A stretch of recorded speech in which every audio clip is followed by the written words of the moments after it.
আসসালামু আলাইকুম ভিউয়ার্স, আমি দিলরুবা ইয়াসমিন মুন্নি বরাবরের মতো তোমাদের মাঝে হাজির হয়েছি। আজকে আরেকটি নতুন ক্লাস নিয়ে আলোচনা করব। তো আশা করছি যে যেখানে আছো নিশ্চয়ই ভালো আছো। আমিও আল্লাহর রহমতে ভালো আছি। তো আজকে আমি তোমাদের সাথে মূলত আলোচনা করব হচ্ছে আনসিন প্যাসেজ নিয়ে। তোমরা জানো তোমাদের সিন প্যাসেজের পাশাপাশি একটি আনসিন প্যাসেজ থাকে। তো আমি আনসিন প্যাসেজটি নিয়েছি 2014 সালের ইংরেজি বই থেকে। তোমরা যদি পারো ওই বইটা কারো কাছ থেকে কালেকশন করতে পারো, অথবা ক্লাস 5-এর জন্য বাজারে কিছু গ্রামার বই আছে, সেগুলিতেও পেতে পারো। তো আনসেন প্যাসেজগুলো মূলত অনেক প্র্যাকটিস করতে হয়। তো আমি ধাপে ধাপে 10 থেকে 12টা আনসেন প্যাসেজ তোমাদের সাথে আলোচনা করব। আর তো চলো আমরা দেখি আজকে কোন প্যাসেজটা নিয়ে আলোচনা করব। আমরা জানি আনসেন প্যাসেজ থেকে অ্যান্সার করতে হয় 4টা কোশ্চেন। একটা হচ্ছে 5 নাম্বার, সেখানে থাকে হচ্ছে fill in the gaps. 6 number থাকে ট্রু ফলস। 7 নাম্বার থাকে হচ্ছে প্রশ্ন, এবং 8 নাম্বারে থাকে একটা লেটার। তাহলে আমরা প্রথম আনসেন প্যাসেজটা ভালো করে পড়ে নিতে হবে, কমপক্ষে 2 বার করে। তো আমরা পড়ে দেখি। টুডে ইজ ফ্রাইডে, আজ শুক্রবার। The students of class 5 পঞ্চম শ্রেণীর ছাত্রছাত্রীরা will go to the book fair, তারা একটা বই মেলায় যাবে। Their class teacher miss Fatema Begum, তাদের শ্রেণী শিক্ষক miss Fatema Begum will go with them, তাদের সাথে যাবেন। The bus is waiting at the school gate, বাসটা কোথায় অপেক্ষা করছে? স্কুল গেটে অপেক্ষা করছে। The students are getting on the bus, ছাত্রছাত্রীরা বাসে উঠছে। Parents are waiting to C them of, বাবা মারা অপেক্ষা করছে তাদেরকে বিদায় জানানোর জন্য। It is a fine day, এটি একটি চমৎকার দিন। দি সান ইজ শাইনিং ব্রাইটলি, সূর্য খুব উজ্জ্বলভাবে কিরণ দিচ্ছিল। The students are very happy, ছাত্রছাত্রীরা খুবই খুশি। একটা মেলা যাচ্ছে, তারা তো খুশি হবেই। দে আর ক্যারিং, তারা নিয়ে যাচ্ছিল bread, butter, banana, egg etcetera. তারা নিয়ে যাচ্ছিল ব্রেড, বাটার, তারপরে ব্যানানা এবং এগ মানে ডিম ইত্যাদি নিয়ে যাচ্ছিল। কেন নিয়ে যাচ্ছিল? ফর দেয়ার ব্রেকফাস্ট, তাদের ব্রেকফাস্টের জন্য। Miss Fatema is taking some chocolate too, Miss Fatema তিনি কিছু চকলেটও তার সাথে নিয়ে যাচ্ছেন। Rubina is also carrying a camera, Rubina নিয়ে যাচ্ছে একটা ক্যামেরাও। ইটস অলরেডি 9 o'clock, এটা অলরেডি 9টা বেজে গেছে। The students leave the school for the fair, ছাত্রছাত্রীরা মেলার উদ্দেশ্যে স্কুল ত্যাগ করলো। They reach the fair at 10, তারা 10টা বাজে মেলায় পৌঁছালো। দে গেট ডাউন, তারা নেমে পড়লো। গো রাউন্ড, চারপাশে ঘুরলো। অ্যান্ড এনজয় দ্যামসেলফ, এবং তারা অনেক মজা করলো। দে বাই বুক, তারা কিছু বই কিনলো। অফ রাইমস, বইগুলো হচ্ছে ছড়ার বই, জোকস কৌতুক, স্টোরিজ গল্প, ডিকশনারিজ উইথ পিকচার, ছবি সহ ডিকশনারি অভিধান তারা কিনলো, নোভেলস মানে সাহিত্য ইত্যাদি। The students return home in the evening, ছাত্রছাত্রীরা সন্ধ্যায় বাড়ি ফিরল। এখন আসো 5 নঙে থাকবে ফিল ইন দ্য গ্যাপস, এটাতে মার্কস থাকে হচ্ছে 5। ওটা দেওয়া থাকবে প্যাসেজ থেকে শুরু করে তোমরা শূন্যস্থানটা পূরণ করবে। ক্লুগুলো আছে দেখো, see morning, happy, getting, teacher, Friday, fair.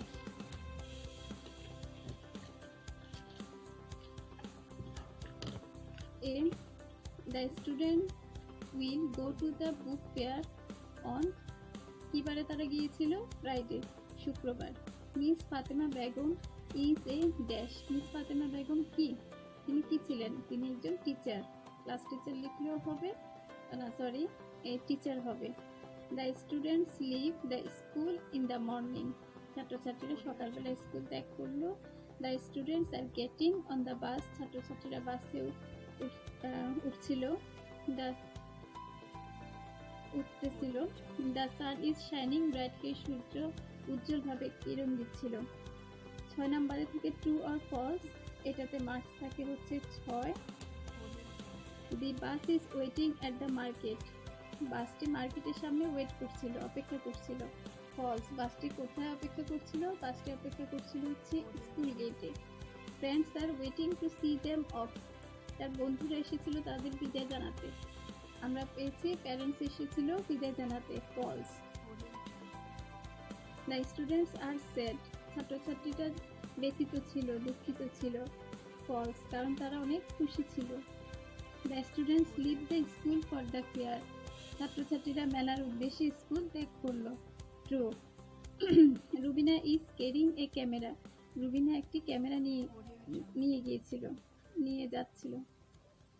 True. The student return home in the evening, ছাত্রছাত্রীরা সন্ধ্যায় বাড়ি ফিরে আসলো। True. Answer the following questions, এখানে নাম্বার থাকবে 10, 5টা প্রশ্ন থাকবে। প্রথম প্রশ্ন হচ্ছে who will go to the book fair, কারা ওই মেলায় গিয়েছিল। হাউ উইল দে গো দেয়ার, তারা কিভাবে গিয়েছিল। তাহলে আমরা প্যাসেজে দেখেছি কোন ক্লাসের ছেলেমেয়েরা গিয়েছিল মেলাতে, ক্লাস 5-এর, এবং ক্লাস 5-এর ছেলেমেয়েরা গিয়েছিল এবং তারা কিভাবে গিয়েছিল, তারা বাসে করে গিয়েছিল। তাহলে আমরা অ্যান্সারটা লিখবো এভাবে, the students of class 5 will go to the book fair, they will go there by bus. Who is miss Fatema Begum, miss Fatema Begum কে ছিলেন, কে। হোয়াট ডাজ শি টেক, তিনি কি নিয়েছেন। Miss Fatema Begum is the class teacher of class 5, miss Fatema Begum হচ্ছে class 5-এর ছেলে মেয়েদের, class 5-এর স্টুডেন্টদের ক্লাস টিচার, শ্রেণী শিক্ষক। শি টেক্স, তিনি নিয়েছিলেন কি, সাম চকলেটস উইথ হার, তিনি তার সাথে কিছু চকলেট নিয়ে গিয়েছিলেন। আমরা খেয়াল করো she third person singular number থাকার কারণে ভার্বের সাথে এস যুক্ত হয়েছে, এটা আমরা আগেও পেয়েছি এরকম। হোয়ার ইজ দ্য বাস, বাসটি কোথায় ছিল। Who have come to see the students of, বাসটি কোথায় ছিল। The bus is at the school gate, বাসটি ছিল স্কুল গেটে। কারা এসেছিল বিদায় জানাতে। The parents of the students have come to see the students of, কারা এসেছিল, ছাত্রছাত্রীদের বাবা মারা এসেছিল তাদেরকে বিদায় জানাতে। When do they reach the fair, তারা কখন মেলায় পৌঁছালো। What do the student do in the fair, তারা কখন মেলায় পৌঁছালো এবং তারা মেলায় কি করলো। They reach the fair at 10, তারা 10টায় পৌঁছালো। ইন দ্য ফেয়ার, মেলায় the student go round and enjoy themselves, তারা চারপাশে ঘুরলো এবং অনেক মজা করলো। দে অলসো বাই বুক, তারা বই ক্রয় করেছিল। What are the students carrying with them, ছাত্রছাত্রীরা তাদের সাথে কি নিয়ে গিয়েছিল। When do they return home, তারা কখন বাড়ি ফিরল। The students are carrying bread, butter, bananas, eggs etcetera with them. They return home in the evening, তারা সন্ধ্যায় বাড়ি ফিরে আসলো। এরপরে আসো যেটা গুরুত্বপূর্ণ সেটা হচ্ছে লেটার। লেটারের বিষয়বস্তুটা লেটার মধ্যে দেওয়াই থাকবে, প্যাসেজ বেসড হবে। তো তোমরা প্যাসেজে সহযোগিতা করে লিখতে পারবে এবং লেটারের ভাষা যতটা সহজ এবং সুন্দরভাবে হয় সেটার দিকটা খেয়াল করতে হবে। তো আমরা জানি, আমরা বাংলাতেও পড়েছি লেটারের 5টা পার্ট থাকে। প্রথম পার্ট হচ্ছে হেডিং, এই লেটারের ডান পাশে একটা কর্নারে তারিখ এবং অ্যাড্রেস দেওয়া থাকে, এটাকে বলে হেডিং। তারপরে আসো স্যালুটেশন বা গ্রিটিং, আমরা যার কাছে চিঠি লিখব তাকে সম্বোধন করে লিখতে হবে। যেমন ডিয়ার, ফ্রেন্ডের কাছে লিখলে ফ্রেন্ডের নাম লিখবো, বাবার কাছে লিখলে ডিয়ার ফাদার লিখবো, ভাই বা বোনের কাছে লিখলে ডিয়ার ব্রাদার, ডিয়ার সিস্টার, এভাবে লিখবো। এরপরে আসো মেইন পার্ট অর্থাৎ বডি অফ দ্য লেটার, এটা হচ্ছে লেটারের মূল অংশ। একটা জিনিস খেয়াল রাখতে হবে, সেটা হচ্ছে প্রতিটা পার্টের জন্যই কিন্তু নাম্বার বরাদ্দ আছে। মেইন পার্টটা লিখবো, বিষয়বস্তু আমাদের প্রশ্নে কি বলেছে, কি চেয়েছে সেটার আলোকে লিখবো। তারপরে আসো সাবস্ক্রিপশন বা ক্লোজিং, অর্থাৎ লেটার শেষ করার পরে সিগনেচারের আগে একটা কথা লিখতে হয়, যেমন your loving friend, your sincerely yours, এই কথাগুলো লিখতে হয়, এটা হচ্ছে ক্লোজিং। তারপর করতে হবে সিগনেচার, অর্থাৎ যিনি চিঠি লিখেছেন তার একটা সিগনেচার দিতে হবে। একটা জিনিস খেয়াল রাখতে হবে, হেডিংটা যে পাশে হবে সিগনেচার এবং সাবস্ক্রিপশনটাও সে পাশে হবে। আমরা যদি হেডিংটা বাম পাশে লিখি অর্থাৎ গ্রিটিংয়ের উপরে লিখি তাহলে ক্লোজিংটাও কিন্তু বাম পাশে হবে। এবার আসো আমি যে লেটারটা লিখেছি সেটা একটু পড়ে শোনাই। সাপোজ অর্থাৎ মনে করো ইউ আর নাইমা, মনে করো তুমি নাইমা।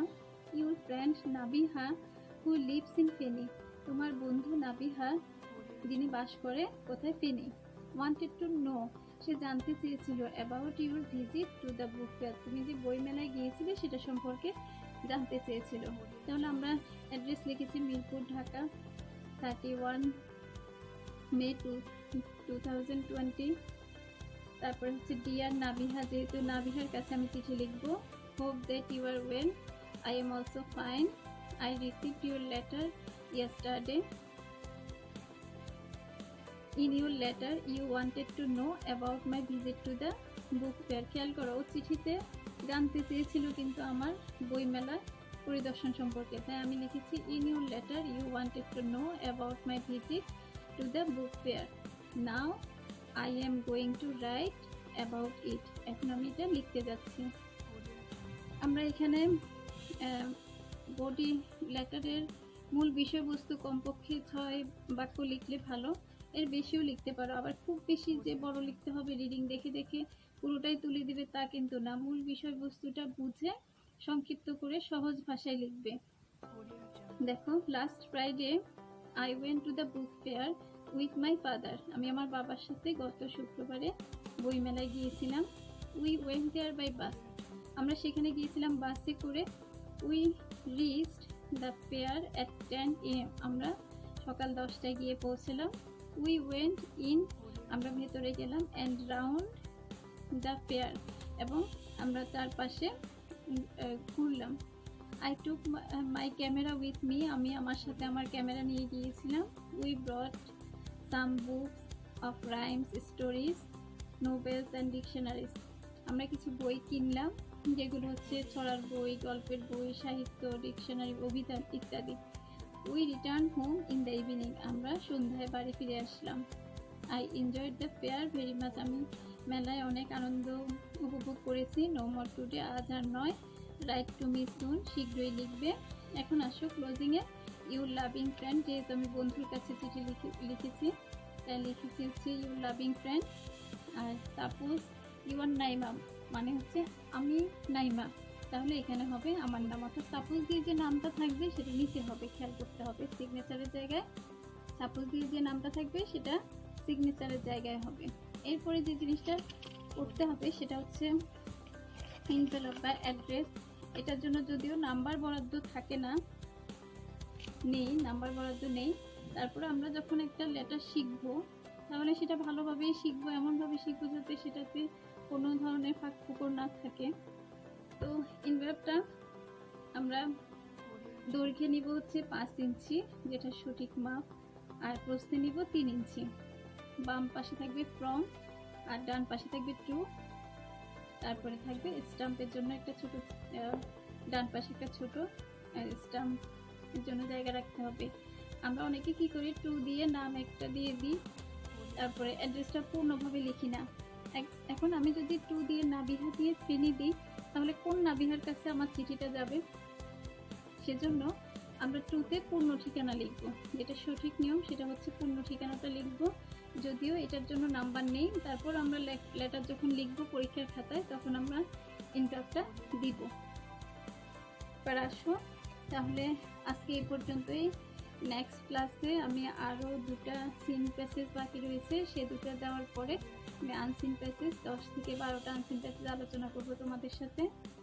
তোমরাও বারবার অনুশীলন করবে, কারণ অনুশীলন করলে তোমরা এই বিষয়ে আরো দক্ষ হতে পারবে। তো আশা করি সবাই ভালো থাকবে, সুস্থ থাকবে। আল্লাহ হাফিজ।